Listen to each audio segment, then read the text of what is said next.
Dueling Stories from the 16th Century. How Righteous Men Fought to the Death by George H. Powell in 1904. Abridged and slightly modernized by Relearn.org. Audio production and copyright by Relearn.org in 2025. Read by Jake Phillips. Introduction. Pierre de Bourdeille, known as Brantome, was a 16th century French courtier, soldier, and chronicler who lived among the men who made dueling an art and a religion. Born in 1542, he moved easily through the royal courts of Henry II, Charles IX, and Henry III, fought in the religious wars, traveled widely through Italy and Spain, and knew both saints and scoundrels. By the time of his death in 1614, he had gathered hundreds of first-hand stories about how honor was defended, lost, and avenged at the sword's point. His Discours sur les duels preserves those tales, not as moral lessons, but as glimpses into the manners and codes of a violent, fascinating age. This book draws from that work. It's not a fencing manual or a moral treatise, but a record of how real men fought and died for reputation. Brantome writes as an eyewitness and gossip, rather than as a judge. He admired courage, cunning, and style far more than virtue, and his accounts reveal the code that ruled gentlemen of his time. A man's worth rested on public honor, and a single insult could demand blood. Duels followed customs rather than laws, and generosity was as likely to kill you as cowardice. His world was France at war with itself, its chivalry decayed, its religion fanatical, its politics treacherous. Yet within that turmoil, formal combat still claimed to embody justice. The sword proved truth when courts could not. Women's reputations were guarded by ritual violence. Men's faith was tested not in doctrine, but in courage. For Brantome, every contest, whether in a field, a street, or a palace chamber, revealed the strange mixture of bravery, vanity, and calculation that defined his generation. As you read, expect vivid, compact accounts of these encounters, how they began, what rules or ruses governed them, and how they ended. Each story exposes a fragment of a culture that prized appearance above conscience and skill above mercy. This edition trims Brantome's reputation and commentary, but keeps his first-hand color, names, weapons, settings, and the peculiar logic of honor that drove men to fight. Remember only this: Brantome is our guide to the last stage of chivalry, when courage remained, but virtue had grown thin. His dueling stories show not merely how men died, but what they believed life and honor were worth. Forms and ceremonies. If the duel was the sword's religion, its ceremonies were the liturgy. No act of man, short of war itself, was so solemnly prepared or so carefully ordered. When two gentlemen resolved to settle their quarrel by combat, they first sought permission from a sovereign, though often they fought without it. Once granted, heralds and judges were appointed, the field chosen, the lists marked, and the conditions of battle declared in writing and signed by both parties. Every article mattered: weapons, armor, time of day, the measure of distance, even whether God's name should be spoken aloud before the charge.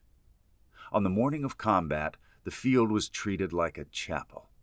The ground was leveled, fenced with barriers, and blessed by a priest. Altars were raised, relics placed, and a crucifix or banner of the Virgin set above the lists. Each duelist was assigned a small pavilion at the edge of the sand. There, before arming, he heard Mass and confessed his sins. A confessor would remind him that killing in malice was murder, but killing in honor, once sanctioned by the magistrate, was justice before men, if not before heaven. The combatant swore upon the gospel that his cause was righteous and that his tongue spoke no falsehood. Afterward, he took his meal, usually a slice of bread and a cup of wine, to strengthen the body but not dull the mind. Then came the arming. The squire or second buckled on each plate and clasp, testing every joint, kissing the cross of the sword before handing it to his master. As the trumpets called, the champions emerged from their tents. They were greeted by the heralds, who proclaimed their names, lineage, and cause of quarrel. Each man swore once more to fight loyally and without enchantment, poison, or treachery, and that he trusted only in God, his right, and his arm. Before taking their ground, both knelt and prayed aloud. One might promise, "If God gives me victory, I will make a pilgrimage barefoot to Our Lady of Chartres." Another might vow to found a chapel in his native town or to give his winnings to the poor. Some wept, others smiled as if already tasting triumph. Then came the exchange of courtesies, one of the strangest paradoxes of this savage custom. The two enemies, who were about to kill each other, saluted and said, "May God defend the right." Sometimes they embraced or kissed the hand or offered a glove as a token. The priest would bless them both and withdraw. The judge, mounted and solemn, asked each if he was ready. When both answered yes, he raised his baton and dropped it. The trumpets blared, and the duel began. If either man fell wounded or cried for mercy, the other was bound to stop, unless the cry came too late. To strike a pleading man was infamous. If both struck together and one died, the survivor was declared innocent before men, though God might still demand his soul. When the fight ended, the field became a place of judgment. The body of the slain was stripped of its armor and laid upon a cloak, while priests prayed for his soul. The victor knelt before the judge, offered up his sword, and was escorted from the lists to trumpets and acclamation. Sometimes, if the quarrel had been born of grave offense, the victor was required to hang the loser's body or burn it, proof that divine justice had chosen sides. Yet even then, the people often crossed themselves and whispered that such vengeance invited heaven's wrath. Among the great captains of France, to know these laws was as essential as knowing tactics in war. A duel was a sacrament of courage. A man who could stand in the lists, bareheaded before God and his king, had already proved the one thing that mattered most, that he feared dishonor more than death. In those days, the sword was not drawn in haste.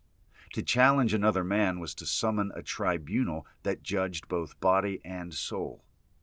Every duel was a trial, a mass of iron, held under the open sky, where men prayed with steel instead of rosaries, and where the final amen was often a death cry. 1. The Duel of Daguerre and Fondier. In the first years of Henry II's reign, two men decided that blood was the only way to wash away insult. The Baron Daguerre, also called Daguerre, and the fiery Lord de Fondier. Both were nobles of warlike stock. Daguerre, a disciplined soldier who had served the late King Francis; Fondier, a Gascon quick to fight and slow to forgive. They sought justice the old way, through combat in the lists. Fondier, a Gascon quick to fight and slow to forgive. They sought justice the old way, through combat in the lists. But when they asked the king's permission to duel, Henry refused, bound by an oath made after the infamous combat between La Chanteraye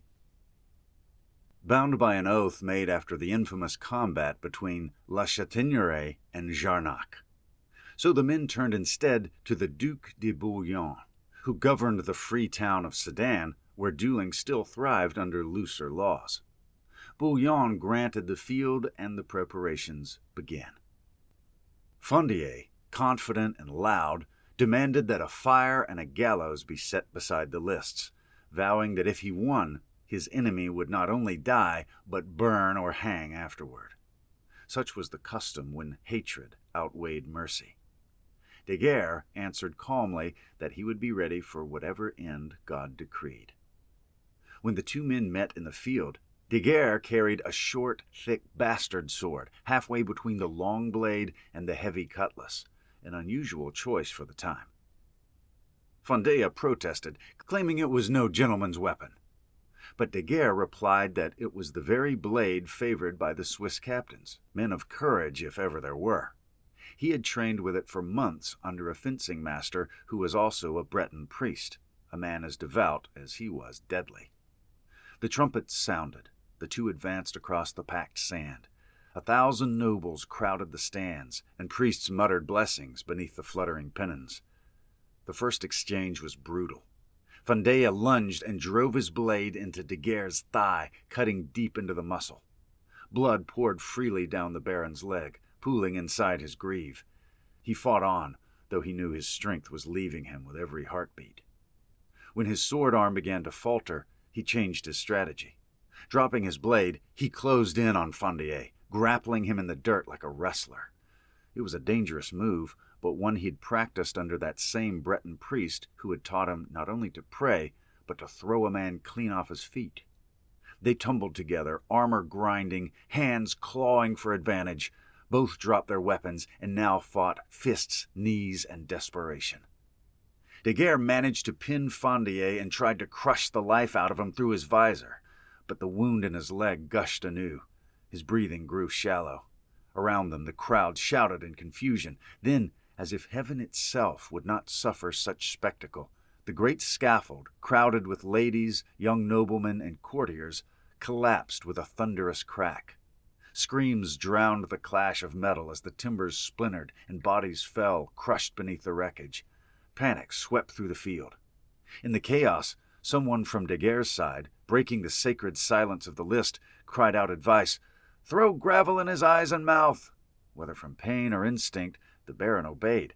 He seized a handful of dust and flung it into Fondea's face. The Gascon reeled, choking, clawing at his helmet, and was forced to yield. Or so de Guerre's friends claimed. Fondea's seconds swore otherwise. The marshals called a halt, unable to decide. De Guerre demanded the full sentence, fire and rope, but the Duc de Bouillon refused, declaring the duel void. The field was cleared. Fondea limped away, bloodied but alive.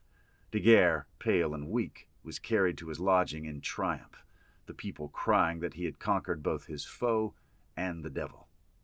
Not long after, Fondea redeemed his name at war. At the siege of Kaunas, he was among the first to mount the breach, and there he fell, struck down by a bullet as he shouted his war cry. Some said he died smiling, as if satisfied that fate, not another man, had claimed him. So ended one of the fiercest duels of France's 16th century, a fight of muscle, blood, and stubborn pride, a contest that proved, as Brantome wrote, that heaven rarely lets the strong prevail by strength alone. 2. A duel interrupted by Providence. At Ferrara, under the magnificent Duke Alfonso d'Este, two Spanish captains of great reputation, Don Diego d'Azevedo and Don Francisco de San Croix, brought a quarrel so serious that only steel could decide it. The cause, as usual, was pride mixed with rivalry, old boasts, insults, and the restless ambition of soldiers who feared dishonor more than death. They chose to fight before the eyes of M. de Namur, France's commander in Italy, who loved war and all the gallantry that went with it. He gladly accepted the honor of presiding, proud that two Spaniards should deem his name worthy of witnessing their valor. The Duke of Ferrara ordered the lists prepared within his gardens, a ring of sand fenced with velvet ropes and guarded by his own men-at-arms. The entire court came to watch. At their head sat the Duchess of Ferrara, Lucrezia Borgia, whose beauty and wit had conquered Italy as surely as any army.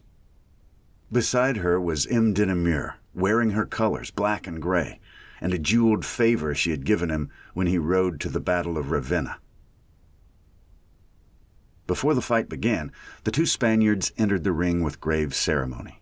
Each approached his enemy, saluted him, then turned toward the Duchess and the Duke, bowing low. After that, they faced the chapel built beside the lists and made the sign of the cross. Priests chanted blessings while heralds read the conditions aloud. The fight was to the death unless mercy was begged or granted. They stripped off their armor, preferring freedom of movement to safety. Only their rapiers and daggers would decide the day. At the trumpet's cry, they advanced, slowly at first, their feet sliding through the sand. The air was tense enough to snap. Then the steel flashed. They fought with practiced precision, lunging and retreating, blades screeching and clanging in the sunlight. After a furious minute, St. Croix slipped and took a deep thrust through the ribs. He staggered, blood welling from the wound, yet he held his ground. The Duchess rose in horror. "Enough!" she cried to Namur. "For pity's sake, stop them before the man dies." But Namur, though as bitten by her as any knight in Italy, refused. "Madam," he said, "I am your servant in all things but this. To halt them now would rob them of the glory they came to win. Better one man dead than two dishonored." Azevedo pressed harder, sensing victory. St. Croix bled heavily, the sand beneath him turning black. Still he fought, half-blind, gasping, until his knees gave way. The crowd leaned forward, expecting the final stroke, when suddenly, from outside the ring, St. Croix's second shouted, "Hold! I surrender for him!" The field erupted. No one had ever seen such a thing. Could a second yield for his principle? Azevedo froze, blade raised. The heralds, confused, blew the recall trumpet. Priests rushed in to tend St. Croix, whose breath came in short rattles. Azevedo fell to one knee, thanked God aloud, and offered his enemy forgiveness. His seconds shouted that heaven itself had spared them both, and the crowd roared approval. The Duchess wept openly. But the matter was far from finished. By custom, the victor kept the loser's weapons as trophies. Yet when Azevedo sent for them later, St. Croix's friends refused, saying that their man had never yielded. His second had, and that did not count. The affair went before the Duke of Ferrara and M. de Namur. After long deliberation, they ruled in Azevedo's favor. The surrender of the second, given in open field, bound both men. St. Croix's sword and dagger were delivered to Azevedo, who paraded them through Ferrara with trumpets and clarions at his side. The Spanish soldiers feasted that night in his honor, calling him the Mirror of Courage. Yet Brantome, ever the realist, adds one last note. Azevedo later turned against France, serving her enemies in the wars that followed. The man who had fought like a lion before Lucrezia Borgia would years later bare his fangs against those who once called him brother. Still, the memory of that duel endured.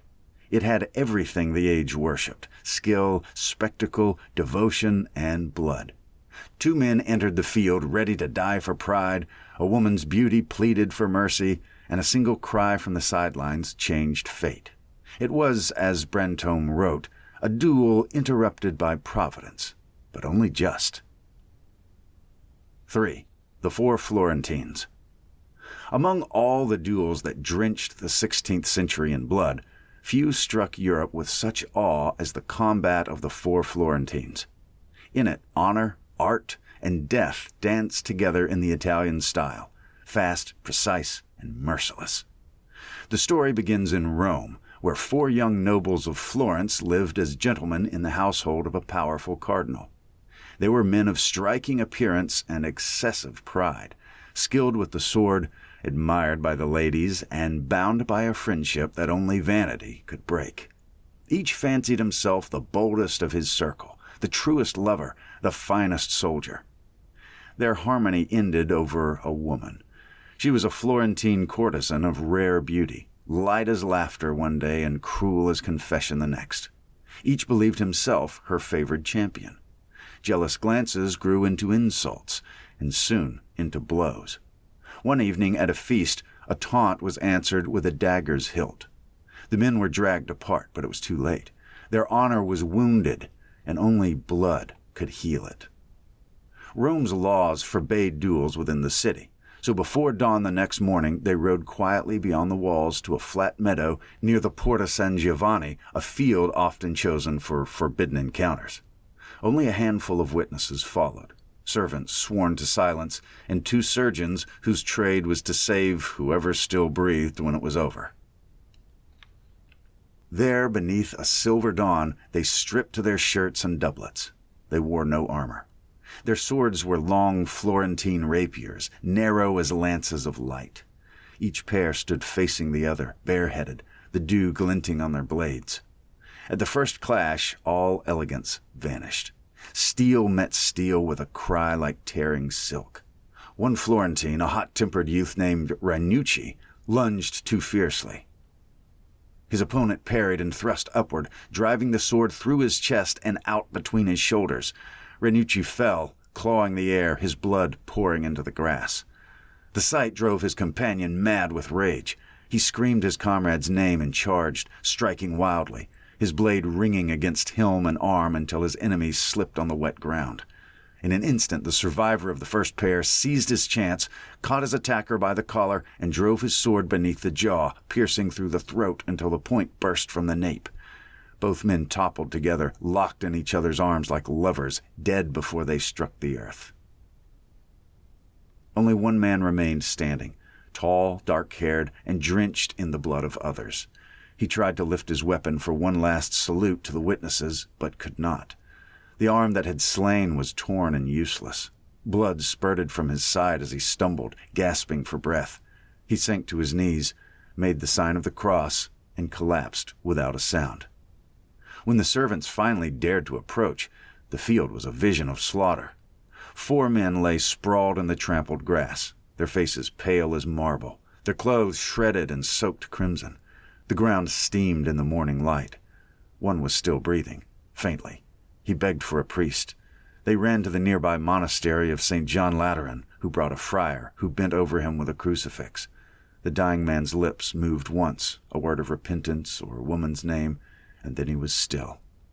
The bodies were carried to the city at night, covered in cloaks to hide them from the Roman guard. They were buried together in unconsecrated earth, their swords broken and laid across their chests in the Florentine fashion. For weeks, the people of Rome whispered of the duel. The field where they fell became a site of fascination. Crowds came to see where the grass had turned black and refused to grow again, as if scorched by sin. Some said angels had been seen above it. Others that demons laughed there at night. Brantome, who relished both the bravery and the madness of such deeds, wrote that no other nation equaled the Italians in the elegance of their violence. They fight, he said, as they paint, with art, grace, and fury. France might claim moderation and justice in its quarrels, but Italy elevated killing to a science of movement and pride. The duel of the 4 Florentines became legend. It was sung in taverns, discussed in courts, and held up by poets as proof that honor could outlive reason. No witnesses ever forgot it. Even the surgeons confessed that they trembled as they washed their hands of the blood.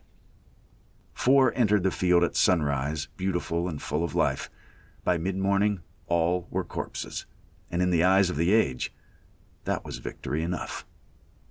4. The combat of Zarzay and Vannier. Among all the judicial duels ever fought in France, none was ever conducted with greater solemnity or horror than the combat of Zarzay and Vannier, held during the reign of Charles VI. It was a fight that blended the pageantry of law with the ferocity of war, a test meant to reveal, through blood and exhaustion, which man heaven favored. The quarrel arose when Jean de Carouge, seigneur of Zarzay, often called Zarzay, accused Jacques Legris, Sire de Vannier, of a crime most terrible, the violation of Carouge's wife. She had sworn before God and men that Vannier had forced her in her husband's absence, and the shame burned too deep for silence. At first, Carouge brought his complaint before the courts. Vannier denied it with fury. Both men were knights of noble standing, and no witness could prove the truth. The Parliament of Paris, unable to settle the case by reason, permitted the ancient ordeal of combat, a practice long outlawed in most of Christendom, but still clinging to France like a relic of an older, darker faith. The king himself granted the field. The day was set. The place? The Abbey of Saint Martin des Champs, just outside the city walls, where wide meadows would allow thousands to witness divine judgment. At sunrise, the two knights entered the lists, each accompanied by priests, heralds, and squires. The field was sanctified by Mass. Relics were displayed on a small altar, and both men swore the same oath before God and the king. They would fight to prove the truth, and that whoever was vanquished should be stripped, dragged from the lists, and hanged as a perjurer. The spectacle was immense. The stands were filled with nobles, ladies, clergy, and soldiers. The king sat beneath a canopy, grim-faced, surrounded by his court. The accused family wept behind him. Carouge's wife knelt nearby, veiled and trembling. When the heralds finished their proclamations, the champions mounted their horses and charged, lances shivering in the first collision. The impact threw both men from the saddle. They leaped up, swords flashing, armor clanging, voices lost in the roar of the crowd. The combat was desperate, each struck with the ferocity of a man who fought not merely for life, but for eternal salvation. Steel split shields, bit into flesh, and rang across the field like thunder. After long minutes, Vernier drove his blade into Carouge's thigh, cutting deep enough to draw a stream of blood that darkened his greaves. The wounded knight staggered but refused to fall. He pressed his weight forward, gripping his foe by the visor and dragging him to the ground. There the fight turned savage. Both men dropped their swords and wrestled in the mud. Armor plates dented and tore loose under the strain. They struck with mailed fists, grappled, rolled, and kicked like beasts. Vernier, heavier and still strong, managed to pin Carouge beneath him, his dagger raised for the killing blow. The crowd cried out. The queen turned her face away. The priests clutched their crosses and began to pray. But in that instant, whether by chance, strength, or what Brantome calls the hidden justice of God, Carouge caught his opponent's wrist, twisted it violently, and forced the dagger from his hand.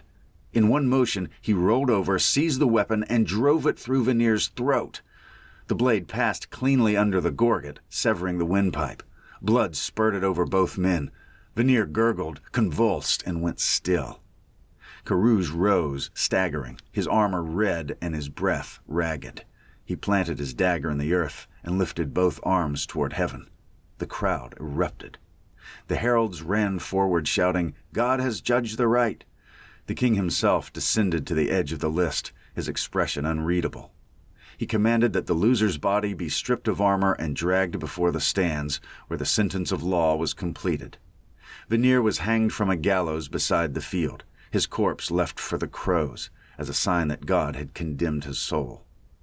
Carouge knelt before the altar and gave thanks. His wife fainted from relief. The people cheered wildly, half in joy, half in terror.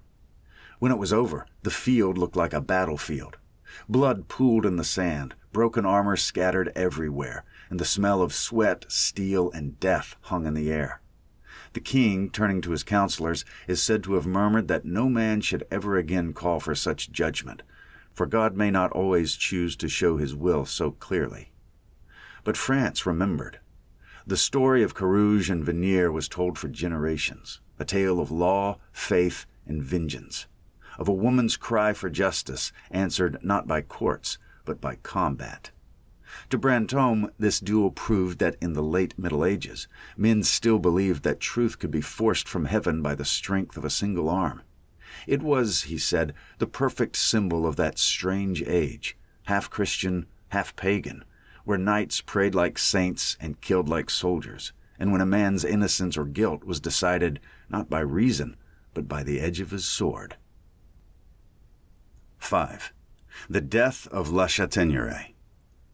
Of all the duels that marked the 16th century, none equaled the splendor, sorrow, and consequence of the combat between François de Vivonne, Seigneur de la Chataigneraie, and Guy de Chabot, Seigneur de Jarnac. It was not a brawl of anger, but a royal spectacle, prepared and permitted by the crown itself, an echo of the ancient judicial ordeals in which God was asked to choose between two knights, and when it ended, both the victor and the vanquished would change the soul of France forever. La Chataigneraie was the nephew of Brantome, a man of extraordinary gifts.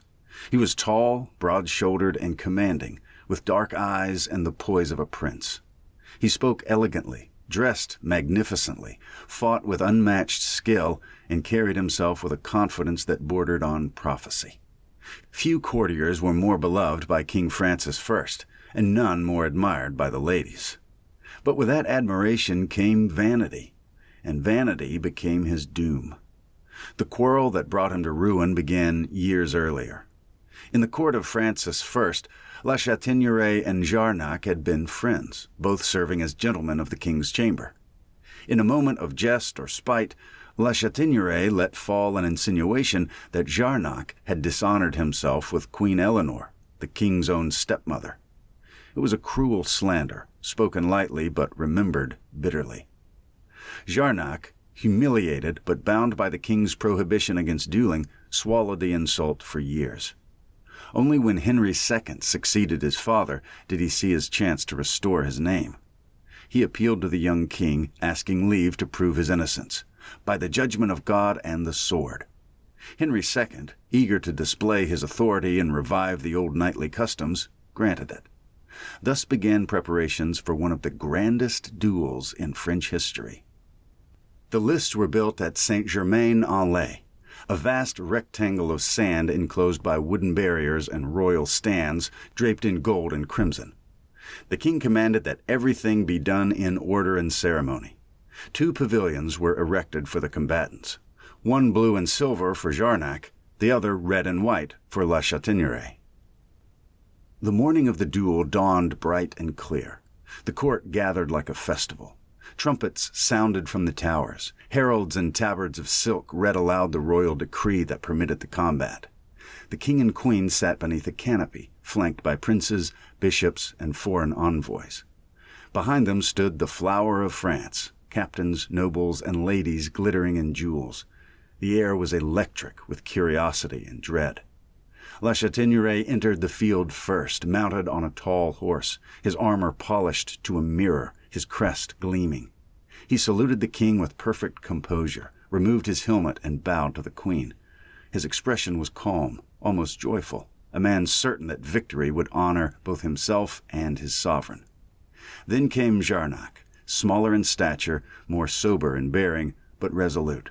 His armor was plain, his face pale but steadfast.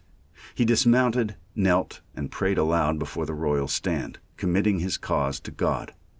The spectators murmured that the one looked like Mars, the other like David. The heralds proclaimed the articles of combat. They were to fight with sword and dagger on foot without aid or interference. Whoever fell and could not rise would be at the mercy of the victor. At the signal, they saluted and advanced. For several minutes they circled, testing distance, feigning, parrying, the sun flashing from their blades. Then La Chataigneraie lunged, fierce and confident, striking with power and grace. Jarnac met him with patience, letting him exhaust his fury. The king leaned forward, his hand gripping the rail. Suddenly, Jarnac shifted, sidestepped, and delivered a slicing backhand blow low behind the knee, so swift that even the most skilled fencers in the crowd barely saw it. His blade cut through tendon and muscle, and La Chataigneraie collapsed as though his leg had been severed. The cry that rose from the stands was like the sound of battle. Jarnac stepped back, stunned at his own success. La Chataigneraie on the ground tried to crawl towards him, dragging his sword through the sand, swearing through his teeth. "Stand up and yield," Jarnac pleaded, "for you have fought like a lion and proved your honor." But La Chataigneraie only gasped, "Never while I have life." He swung once more from his knees, missed, and fell flat. The heralds rushed forward, crying that the combat was ended. Trumpets blared. Jarnac knelt and gave thanks to God. The king, however, did not smile. He had loved La Chataigneraie like a brother and could not rejoice in his humiliation. When the wounded man was carried to his tent, Henry followed, tears in his eyes. "My friend," he said, "you fought bravely. Let God's will be done." La Chataigneraie turned his head away. "Sire," he whispered, "I have dishonored your majesty."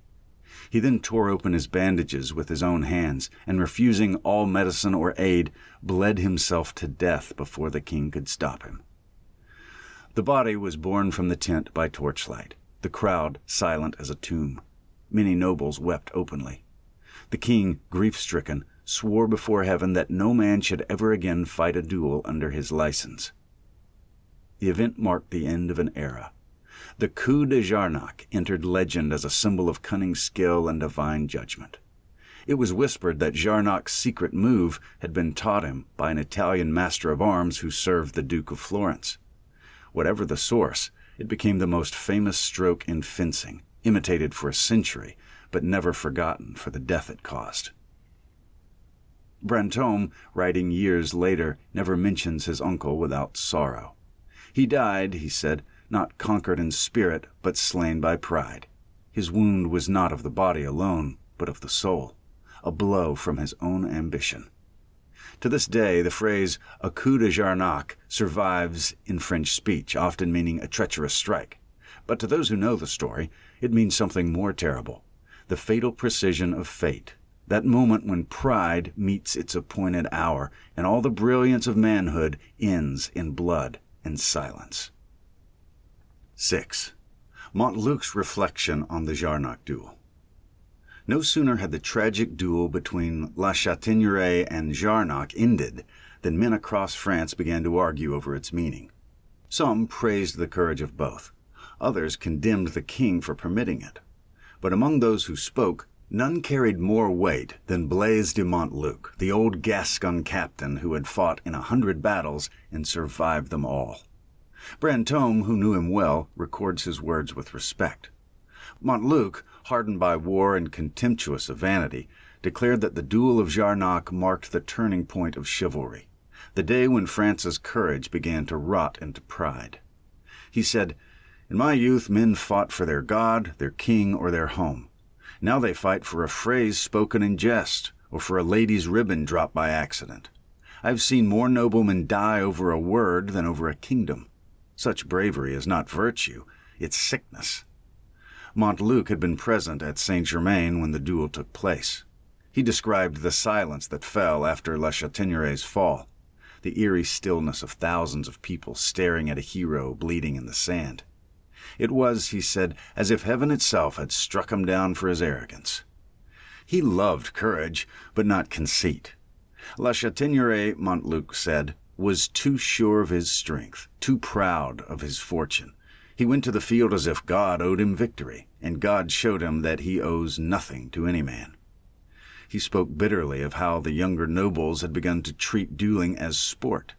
In my day, he said, a duel was a trial, a fearful act in which two men called upon the Almighty to witness their cause. Today, boys draw swords in gardens and courtyards to prove who can strut the better. They spend more time on velvet sleeves than on steel. They learn postures, not prayer, and they die for the applause of fools. Brantome adds that Montluc, though no coward, forbade his sons ever to fight without command or necessity. Better to endure insult, he told them, than to meet your Maker for nothing. He would say that a soldier's honor lies in his obedience, not his vanity, that a duel may win a name, but often loses a soul. Yet even Montluc, old and scarred as he was, confessed a strange admiration for La Chataigneraie. Had he been my enemy in war, he said, I would have prayed to have 10,000 such men in my ranks. His death was foolish, but his courage was gold. He lamented that after that day, France was never the same. The nobles, fired by the spectacle, began to duel for trifles. The blood of gentlemen, once shed only for France, was now spilled for personal quarrels, jealousies, and vanity. From that day forward, Montluc said, every peacock in France fancied himself a lion. King Henry, though he forbade all further combats, could not extinguish the flame he had kindled. Secret duels became the fashion. Each new generation produced men eager to die as gloriously as La Chataigneraie, though few ever did. Montluc ended his reflection with the grim humor of an old campaigner. I have seen men fight to the death for God, and men fight to the death for gold. But never have I seen folly so pure as two fine gentlemen killing each other for a word neither will remember in hell. Brantome, closing his accounts, admits that Montluc's words were not often heeded. For such is the heart of man, he writes, that he will rather die for pride than live for reason. But he includes them all the same, as a mirror held up to an age that had forgotten that courage and wisdom must walk hand in hand. 7. The marriage invitation. It happened in Poitiers, during the reign of Henry II, when a young nobleman, a handsome and spirited fellow named Monsieur de la Charte, was to be married to a lady of high birth and greater fortune. The whole province celebrated the match. The court sent gifts. The nobility gathered for a feast. Among the guests was another nobleman of rank, the Sieur de Liniers, bold and witty and dangerously quick of tongue. He and La Charte had once been close, but rivalry had crept in, over horses, women, and honor. Still, for courtesy's sake, La Charte sent him an invitation to the wedding banquet. At first, all went well. The tables glittered with silver, musicians played. The guests laughed over overflowing cups of Burgundy. But as the wine loosened tongues, Liniers, half drunk and wholly insolent, began to jest about the bride. His words, though wrapped in humor, carried poison. "You have done well, La Charte," he said loudly, "to marry so fair a lady. Yet I wonder if your courage matches her beauty, for she seems a woman who will need both." The company froze. Liniers' friends laughed nervously. Others turned away. La Charte's face hardened. He rose slowly and said, "You are in my house, sir, and at my table. I pray you remember both." Liniers, flushed with wine, refused to yield. "Your table, perhaps," he said, "but your honor is mine to test where I please." No one spoke. Then, with deadly calm, La Charte replied, "You have chosen the wrong feast for your jest. I shall meet you tomorrow at sunrise in the meadow by Saint Benoit. In the meadow by Saint Benoit. Bring your sword and your last prayers." Liniers bowed with a mocking flourish. "I will bring both," he said. They met at dawn, with 2 seconds each and a surgeon waiting behind. The air was heavy with mist. They saluted, drew their swords, and the fight began with that graceful, measured precision only practiced men could maintain. For several passes, neither could strike true. Then Liniers pressed forward, cutting at La Charte's head. The bridegroom parried low and drove his blade clean through his enemy's throat. The man fell without a cry, blood gurgling in his mouth, the mist turning scarlet beneath him. The surgeon came too late. La Charte stood over the body, trembling not with pity, but with fury. "So much," he said, "for your jest." He wiped the blade on his sleeve, mounted his horse, and rode home to his bride. The young wife, seeing the blood on his hands and shirt, fainted dead away. When she recovered, he told her the tale simply. "I have slain the man who insulted you. The priest will give him absolution if he can." Then, without another word, he took her hand and led her into the church. Brantome remarks that few weddings ever began with such a baptism of blood, and few marriages were ever so steady afterward. For, he adds with grim humor, the lady never once reproached her husband. She knew too well what he would do for love. From that day forward, La Charte was both admired and feared. The duel was spoken of for years across France, as proof that a man's honor, once stained, could be washed only in blood. 8. The Duel at St. Innocent. It was a bright spring morning in Paris, near the old church of St. Innocent, whose narrow lanes echoed with bells calling the faithful to Mass. The air smelled of incense and street dust. Merchants opened shutters. Beggars stirred near the churchyard wall, where generations of bones lay piled beneath carved angels. 2 young nobles, both reckless and proud, came riding from the opposite ends of the street. Monsieur de Janzay, a man of iron temper and quick hand, and the Sieur de Brague, fiery, handsome, and as vain as he was brave. Their quarrel was no secret. A week earlier, at a supper among courtiers, Brague had spoken too freely of a lady whose honor Janzay had sworn to protect. The insult could not be unsaid nor forgiven. Both had sworn before witnesses that the next meeting between them would be their last. That morning, fate arranged it. As Janzay dismounted before the church, Brague appeared at the far end of the street with 2 companions. Their eyes met across the crowd. Neither hesitated. Janzay drew first, his blade flashing in the sun like lightning. Brague shouted, "On guard!" threw aside his cloak and answered steel with steel. The crowd scattered, shrieking. Women clutched their children and fled into doorways. Monks and priests rushed from the church, holding crucifixes high. "For God's sake," one cried, "not here, not on holy ground." But the men no longer heard them. They circled like wolves, cloaks swirling, boots scraping the cobblestones. Bragg lunged. Janze parried and countered, slicing his opponent's sleeve to ribbons. Bragg laughed through his teeth. "You shave close, monsieur," he hissed. "Closer yet," Janze replied, and drove forward. Their blades clashed again and again, the sharp music of death ringing beneath the church bells.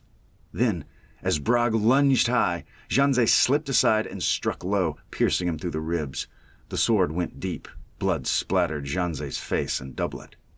Bragg reeled but did not fall. With a roar, he seized the blade still in his body and wrenched it free, and slashing wildly, cutting Janze across the brow. Both men were bleeding, both staggering, their breath loud in the stunned silence of the square. Janze pressed on, blinded by blood but furious beyond reason. He feinted left, then struck upward under Bragg's arm. The steel slid home beneath the shoulder. Bragg dropped his sword, gasped, and slumped against the church wall. He slid down slowly, leaving a crimson smear upon the pale stone. The priests ran to them. One, trembling, held up the crucifix. "Enough!" he cried. "For the love of Christ, enough!" Janze stepped back, panting, his sword dripping.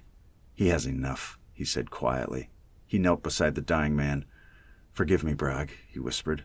"You forced me to it." Bragg's lips moved, but no sound came. His eyes rolled upward, and he died staring at the cross above the doorway. The priest carried his body inside the church and laid it before the altar. Blood trailed behind them, drop by drop, staining the stones from threshold to nave. The people whispered that it was a curse. Janze, still shaking, entered the church alone.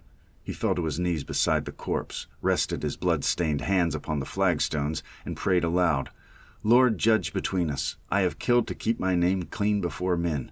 Forgive me if I am stained before you." When he rose, the congregation shrank from him as from a ghost. He sheathed his sword, bowed once to the altar, and walked out through the same door, his boot prints dark upon the floor. For days afterward, Parisians came to stare at the wall of St. Innocent, where Bragg had died. No amount of scrubbing could remove the stain. Even years later, old priests swore that at sunset, when the light struck the stone just right, the mark of the duel still glowed faintly red, a reminder that pride and prayer do not mix on holy ground. Brantome writes that the Parliament of Paris debated punishing Janze, but quietly let the matter rest, for he had fought as nobles then did, in anger but with courage. Yet among the clergy, it was said that the devil himself had stood between them that day, laughing under the bells. 9. The Combat of Jarze and Venir. Full account. In the days of King Charles VI, long before dueling became a private vice of the nobility, there was held in France one of the last and most terrible judicial combats ever sanctioned by the crown. That was between Messire Jacques de Jarze, Knight of Berry, and the Sire de Venir, a nobleman of Touraine. The two men had once been friends, brothers in arms in the same campaigns. But friendship among men of pride is fragile. A jest spoken at a feast about a woman's honor, some said, or a debt unpaid, turned to insult, an insult to challenge. Jarze accused Venir of lying under oath. Venir called him a slanderer. Neither would retract a word. And so both appealed to the king to let God decide who spoke the truth. Charles, who loved order more than blood, tried to dissuade them. "You're both brave men," he said, "and France has too few left to waste." But the custom of the duel in the name of divine judgment still held authority. The king at last gave permission. A field was chosen near St. Innocent on the outskirts of Paris. For weeks beforehand, carpenters worked by torchlight building the lists, tall wooden barriers enclosing a square of earth where only death could settle the quarrel. Bleachers were raised for the king, his court, and the great nobles. An altar stood at one end. Beside it, the Constable of France, the High Marshal, and the heralds at arms in their embroidered tabards. Trumpeters waited with their instruments raised. The air itself seemed to hold its breath. At dawn, both knights arrived. armored from head to heel, riding war horses that stamped and snorted beneath the weight of their master's pride. Jarzé, though older, was calm and composed. Venir, younger and taller, was fierce and restless, his visor already lowered as if impatient for blood. They dismounted and knelt at the altar, each taking a solemn oath before the priests. The herald cried, "Messire Jacques de Jarzé and the Sire de Venir appear this day before the throne of God and their sovereign lord the King of France. Let the right be shown by victory and the liar fall beneath his sin." Each swore that his cause was just. Each kissed the crucifix and signed the parchment of the court. Then, after confession and communion, they returned to their tents to arm. The process took an hour. Layer by layer they were encased in steel. Cuirass, tassets, greaves, gauntlets, gorget, and helm. The weight of it all was crushing, but neither man would show fatigue. At the appointed hour, the heralds sounded the 3 blasts of the trumpet, the signal for combat. They advanced into the lists. Silence fell. Only the faint jingling of harness and the creak of armor broke the air. At the cry of "Laissez aller," both men rushed forward and met with a crash like falling gates. The first pass was fury, sparks bursting from their swords as they struck at helm and breastplate. The second was worse. Venir's blade glanced off Jarzé's shield and sliced deep into his left shoulder. Jarzé stumbled but recovered, countering with a swing that split Venir's visor hinge and sent blood dripping down his chin. The crowd shouted. The priests prayed louder. For an hour they fought, hacking and smashing, slipping in their own sweat and blood. Their armor was battered to ruin. The ground beneath them turned to mud. At one point, both lost footing and fell together. Still they grappled, 2 steel monsters rolling in the dust, clawing, kicking, stabbing wherever a joint could be found. Venir was the stronger man. He forced Jarzé onto his back and pressed his dagger against the visor slit. "Confess that you lied," he shouted. "Never," hissed Jarzé through his teeth. He twisted violently, grabbed Venir's wrist, and snapped the bone with a sound like breaking wood. The dagger flew from Venir's hand. In the same motion, Jarzé drove his knee into his opponent's chest, rolled on top of him, and seized the fallen blade. He stabbed downward once. The dagger bit into steel. Twice, it slid into flesh. A third time, it found the gap under the arm. Blood spurted. Venir screamed, then went still. The heralds blew their trumpets for mercy. The priests ran forward, crying, "Enough! Enough! The judgment of God is shown!" But Jarzé, blinded by rage and terror, did not hear. He tore at the broken visor and looked into the dead man's face, blood bubbling from the mouth, eyes open, empty. Then the weight of what he had done fell on him. He dropped the dagger and collapsed beside his fallen enemy. The heralds and surgeons lifted him from the ground. His body was so mangled that he could not stand. His left arm hung broken, his thigh cut to the bone. They carried him to his tent, where the king's physician tended him, while priests murmured prayers for his soul. He lingered 3 days, murmuring at the last, "May God forgive us both, for we have fought more for pride than for truth." Then he died, and his armor was hung in the chapel as a warning to all knights who had appealed to heaven for vengeance. Venir was buried where he fell. The earth of that field turned black for a reason, and people said it would bear no grass. King Charles, horrified, decreed soon after that no man in France should engage in such judicial combat without his express warrant, declaring that men will forever claim to fight for truth when in truth they fight only for themselves. Yet, as Brantome wryly notes, pride and honor are old diseases of France, and such royal edicts heal them no more than prayer can stop the tide. For years afterwards, travelers who passed through the field of St. Innocent would stop and cross themselves, remembering the day 2 armored ghosts tore each other to pieces before the watching eyes of God and man, a spectacle both holy and hellish, the last great trial by combat of medieval France. 10. The Duel of the Gascon Brothers. Among the fiery nobles of Gascony, where pride burns hotter than summer dust, there lived 2 brothers born for war. Captain Montet the elder, and Captain Arnaud the younger. Both were soldiers of renown, men of strong arms, louder oaths, and a courage as ungovernable as the wind that swept the Pyrenees. They had fought together in the Italian campaigns under King Francis I, where they had charged side by side through smoke and cannon fire, and none could tell which was braver. But peace, as often happens, turned their strength inward. They returned home laden with scars, gold, and envy. But peace, as often happens, turned their strength inward. They returned home laden with scars, gold, and envy. Monte had gained command of a garrison at Condom.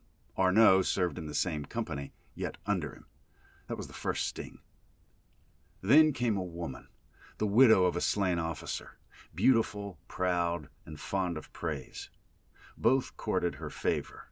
It said she smiled on both, but favored the elder in secret. One evening, after much wine, words were exchanged that could never be taken back. Arnaud called his brother a deceiver. Monte struck him across the mouth. Arnaud drew his dagger, but their companions dragged them away. "Tomorrow," he shouted, "I'll have no brother but God." The next morning he sent a written challenge. Monte accepted without hesitation. "Let it be done," he said, "as men of Gascony do, between sunrise and death." A field was chosen on the outskirts of Tarda, beside a grove of oaks near the Garonne River, a lonely, solemn place.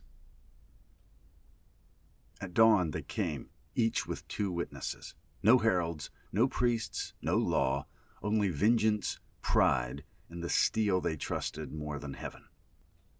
Monte was tall, broad-shouldered, calm, his face like carved stone. Arnaud was lean, dark, and quick, his eyes flashing with youth and fury. As they faced each other, the morning mist still clung to the grass. Monte spoke first. "Brother, if you'll yield, I will take no shame from you. Let it end here." Arnaud spat on the ground. "You've stolen enough from me, Monte. You shall not steal my honor." Then they saluted, stripped to their shirts, and drew their swords. Long, straight blades forged in Milan, sharp enough to cut silk in the air. The first clash rang like a hammer on anvil.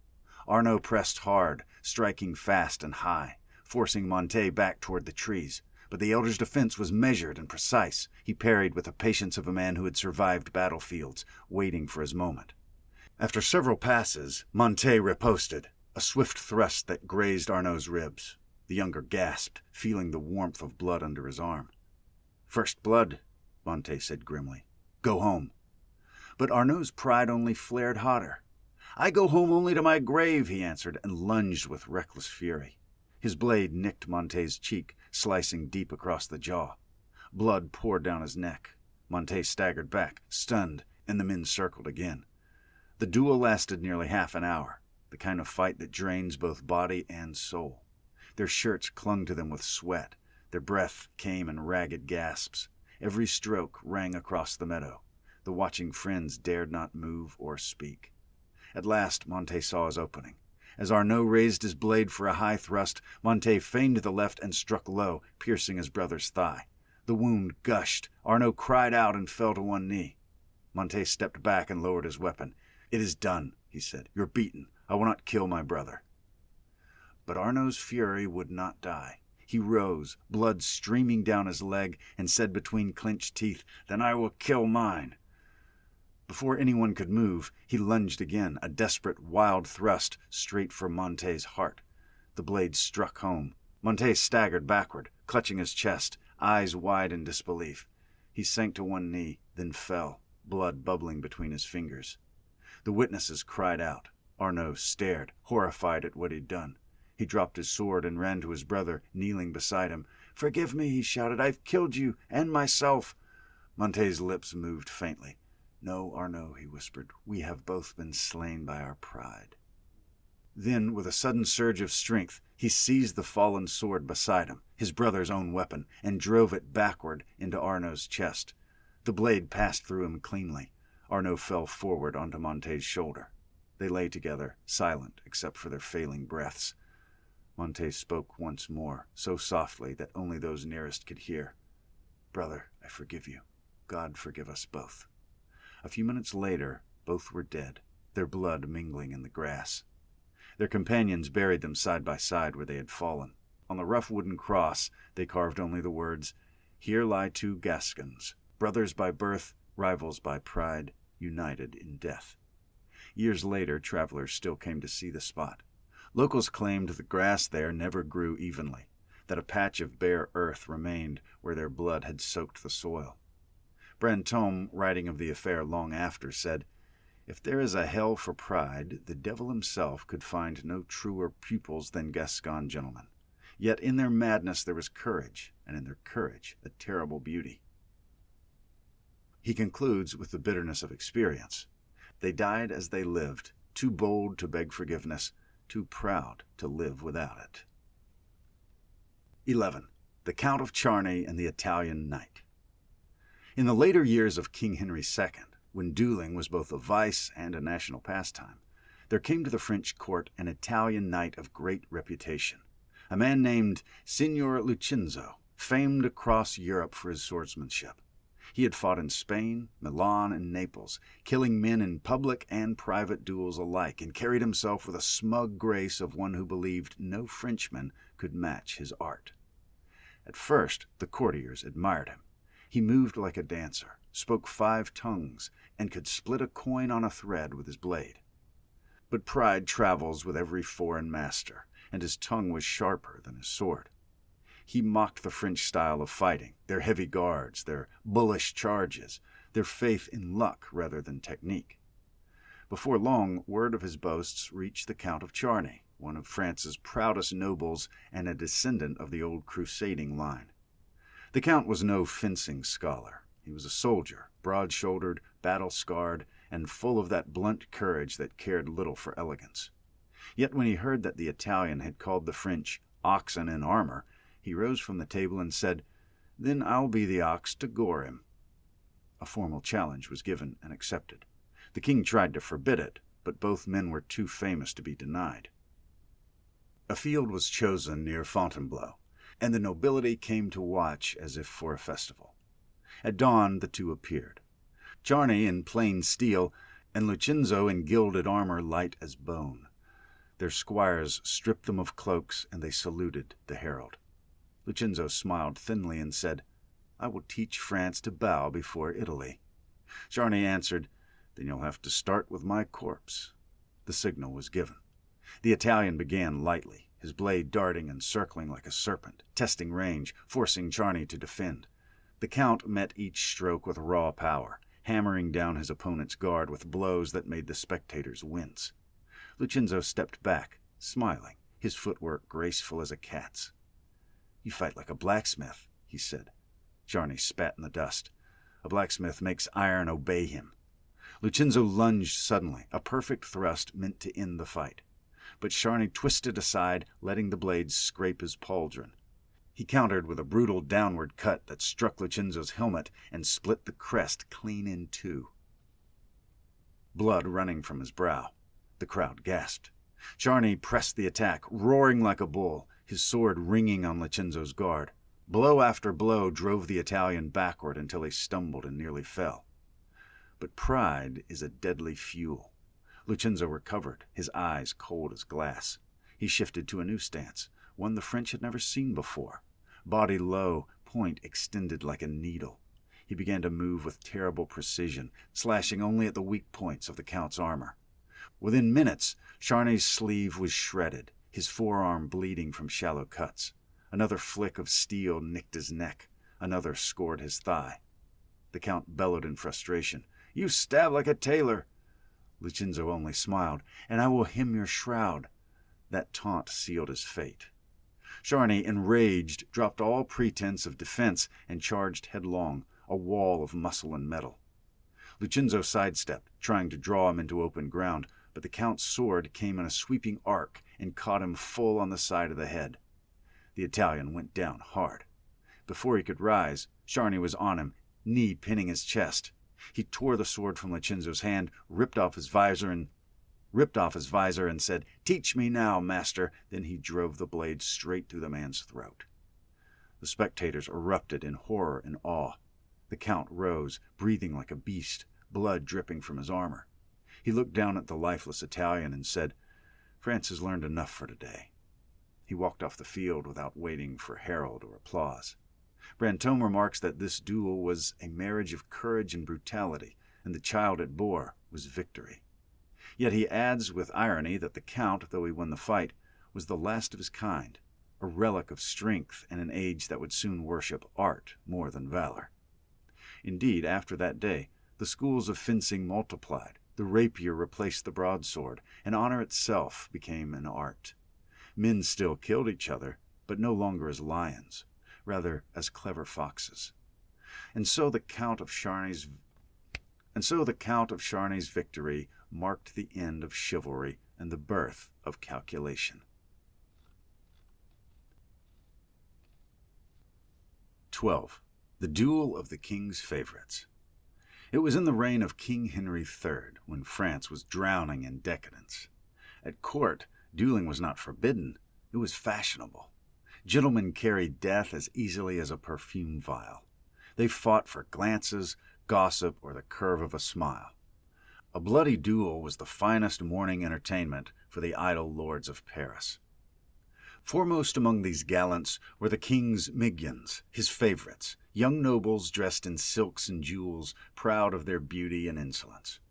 Among them, none were more envied or hated than the Count de Caylus, the Sieur de Marion, and the Sieur de Livarot, men as dangerous with a jest as with a blade. Opposed to them stood the rival circle of the Duke of Guise's followers, equally proud, equally vain, and burning to humble the king's pets. The quarrel began, as such quarrels always did, over a woman's favor, a trifling matter of who had danced twice at a masque and who had dared to whisper of it afterward. Insults passed. The next morning, sealed challenges were exchanged.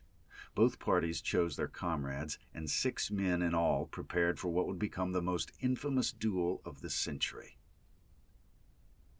It was arranged secretly, though all of Paris knew before sunrise. The place, the horse market near the Porte Saint-Antoine. The time, dawn. The weapons, long rapiers and daggers. They arrived cloaked and silent, but with the deadly confidence of men raised on vanity and blood. Caylus, fair-haired and cold-eyed, commanded the king's men. Opposite him stood Entraguet, leading the Guise faction, tall, dark, and calm as iron. The air was damp. Mist clung to the cobblestones. No herald, no priest, no mercy. As the clock of St. Paul struck 6, Caylus said quietly, "Let them say after this that the king keeps cowards for friends." Entraguet answered, "We'll see who keeps corpses." The swords flashed. At first, it was gallantry, elegant feints, light passes, the deadly dance of trained masters. But within moments, blood was drawn. Maugiron fell first, stabbed through the throat, dying without a cry. The Sieur de Maugiron, his body struck the ground like a broken lute. Livarot, enraged, fought Entraguet himself, both men slashing, panting, their boots slipping in the blood of their friend. Across the yard, Caylus engaged Ribeirac, one of the Duke's men, a duel within the duel. Their rapiers clashed again and again until Ribeirac, furious, grappled him close and the two went down locked together. Caylus drew his dagger and plunged it into Ribeirac's side, but not before Ribeirac's sword pierced Caylus through the ribs. Both rolled apart, bleeding out on the stones. For a few minutes, the square was chaos. 6 men fighting to the death in pairs, their seconds already dead or dying. The mist turned crimson. Horses reared and broke their tethers. At last, only 2 stood, Entraguet and Livarot. Both were cut and staggering, too weak to lift their swords. They lowered their weapons together, glaring through blood and sweat. Entraguet murmured, "Enough. The devil has had his fill." Livarot nodded and collapsed where he stood.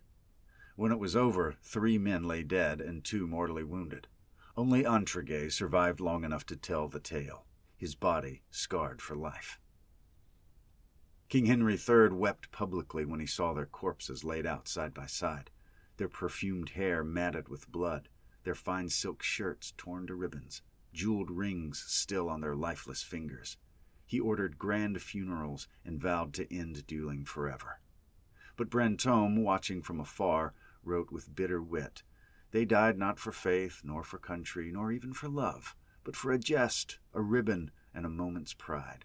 Thus ended the courage of France in a puddle of perfume and blood. He adds after this, dueling lost what little dignity it still possessed. It became the mark not of chivalry, but of fashion, a gentleman's method of suicide in silk. And so the duel of the king's favorites was remembered as the last great dance of vanity before France drowned in its own pride, the day when honor itself, long wounded, finally fell with them in the dust. Conclusion by Dale Partridge. Conclusion: The Sword and the Soul by Dale Partridge. It's so easy for the timid to condemn the duel as barbaric, the relic of a savage age. Yet those who speak thus often live in times when words carry no weight, when men insult with impunity, and when reputation, that reflection of a man's virtue, can be slandered without consequence. The duel, for all its blood and danger, was born of a moral instinct deeper than legality. It was man's unwillingness to let falsehood stand unchallenged. In a corrupt society, honor decays when the tongue is left ungoverned. But in an age when one's words might be measured by the edge of steel or pistol or fist, speech becomes careful, truth becomes precious, and cowardice must hide its face. The duel was never the servant of hatred.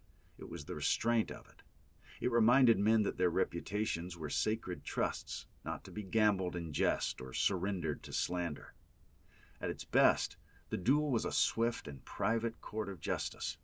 Long before bureaucracies buried crimes beneath paper and delay, two men could settle an accusation with courage, skill, and accountability before God. It was not anarchy, but order, a form of trial where the fear of death demanded truthfulness. The coward could not fake bravery. The liar could not hide behind eloquence. The sword made hypocrisy expensive. Scripture itself does not despise the man who defends his honor or his household with force. Exodus 22:2 declares, "If a thief is found breaking in and is struck so hard that he dies, there will be no blood guilt for him." Christ's words in Luke 26:36, "Let the one who has no sword sell his cloak and buy one," affirm that self-defense is not a sin, but prudence. Even David, the man after God's own heart, spoke of the Lord training his hands for war and his fingers for battle. Psalm 144:1. To guard one's name, one's family, or one's truth with courage is no crime before heaven. Yet, like all instruments of justice, dueling can be corrupted by pride. Where men fought not for righteousness, but for vanity, for a glance, for a word, for a woman's favor, the duel ceased to be judgment and became murder dressed in velvet. The heart that wields the sword determines whether the blade is honorable or damnable. As James warns, "For where jealousy and selfish ambition exist, there will be disorder and every vile practice." James 3:16. A righteous duel is not born of anger, but of necessity, when dishonor threatens the good name God commands us to protect. Proverbs 22:1. To defend one's integrity is a moral act, so long as wrath does not command the hand. The duelist who fought with a clean heart sought not vengeance, but vindication, not death, but truth. In a world overflowing with lies, such a spirit has its place. Modern men are quick to mock, slow to repent, and accustomed to hiding behind crowds, courts, or screens. The duel, for all its peril, demanded that a man stand alone behind his words. It taught courage, civility, and restraint, virtues that die in safety and comfort. So while the Church rightly condemned dueling as it descended into vanity, the principle and even the practice beneath it, that honor must be defended and falsehood answered, remains noble and good. A society that punishes defamation swiftly or holds men publicly accountable for their speech follows in the duel's moral footsteps without repeating its bloodshed. For as long as men live in flesh, there will be moments when truth must be guarded by strength. And though the age of the sword is gone, the lesson endures. Better a scar won in defense of truth than a peace purchased by cowardice. Thank you for listening to the abridged version of Dueling Stories from the 16th Century, How Righteous Men Fought to the Death by George H. Powell. To listen to other Christian audiobooks, visit relearn.org or download the Relearn app.